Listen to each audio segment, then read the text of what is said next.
আসসালামু আলাইকুম। আগে যখন আমরা ছোট ছিলাম তখন দেখতাম মসজিদের মাইকে ঘোষণা দেওয়া হতো, মক্তবের ছাত্রছাত্রীরা অতি দ্রুত মক্তবে চলে আসো, তোমাদের কোরআন শিক্ষার সময় হয়েছে।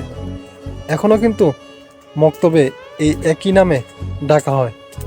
আমাদের সময় মাদ্রাসার ভিতরে অনেক বেশি ছাত্রছাত্রী থাকতো।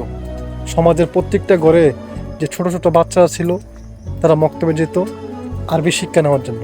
আর বর্তমান সময়ে দেখবেন মসজিদের মুয়াজ্জিন এই ঘোষণা ঠিকই দিয়েছে, কিন্তু মসজিদের ভিতরে কোনো ছাত্রছাত্রী তেমন একটা নেই। কেন নেই? আমাদের সময় এত কিন্ডার গার্ডেন স্কুল ছিল না, সকাল সকাল বাচ্চাদের প্রাইভেট পড়তে হতো না। আর এখন দেখবেন জায়গায় জায়গায় কিন্ডার গার্ডেন, এবং সকাল হলেই নাকি বাচ্চারা প্রাইভেট পড়তে হবে। অতএব তারা ইসলামিক শিক্ষাটাকে গুরুত্ব না দিয়ে গুরুত্ব দিচ্ছে কোনটা? স্কুলের শিক্ষাটাকে।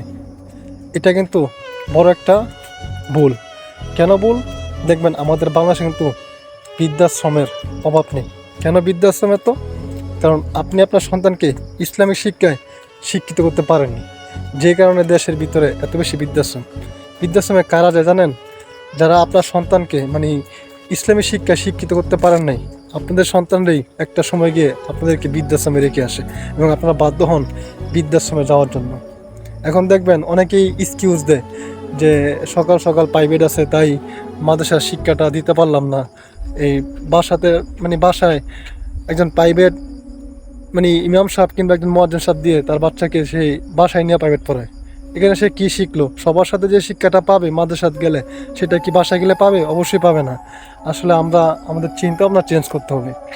মসজিদের মুয়াজ্জিন যখন ডাকে, বাচ্চা তোমরা তো অতি দ্রুত মক্তবে চলে আসো, তখন কিন্তু আপনারা সেই দিকে সাড়া দেন না। আপনাদের চিন্তা হলো না আমার বাচ্চাকে আমি লেখাপড়া করে অনেক বড় করব। আচ্ছা, আসলে আপনি বড় করতে পারবেন, কিন্তু ইসলামিক শিক্ষাটা সে পেল না। বর্তমান সময় দেখবেন মসজিদে কিন্তু আজান হয় ঠিকই, কিন্তু যে মুসল্লি হাতে গোনা কয়েকজন থাকে। কেন থাকে?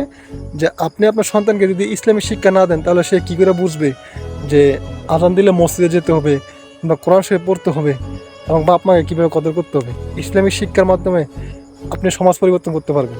ইসলামিক শিক্ষা যদি না থাকে তাহলে আপনি সমাজ কীভাবে পরিবর্তন করবেন? এটা আপনারা বুঝো না আমাদের বাং করেন। এটা কিন্তু আপনাদের একটা ব্যর্থতা। ভবিষ্যতে এটার দায়ভার আপনাদেরকে নিতে হবে। যেমন দেখেন না, বৃদ্ধাশ্রম অনেক বাপ মা এখন অসহায়তার মতন কাঁদে। কেন কাঁদে?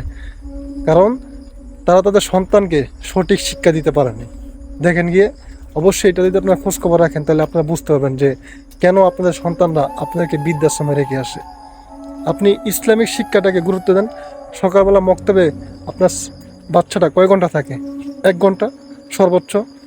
1 ঘন্টা পর যদি আপনার সন্তানকে আপনি জেনারেল শিক্ষায় শিক্ষিত করেন, সমস্যা কী? আপনি তো আগে সর্বপ্রথম প্রাধান্য দিবেন ইসলামী শিক্ষাটাকে গ্রহণ করার জন্য, কিন্তু আপনারা ইসলামী শিক্ষাটাকে পিছনে ফেলে দিয়ে আপনারা স্কুলের শিক্ষাটাকে বেশি গুরুত্ব দেন। এটা একটা বড় ভুল। এখান থেকে আপনাকে বের হয়ে আসতে হবে।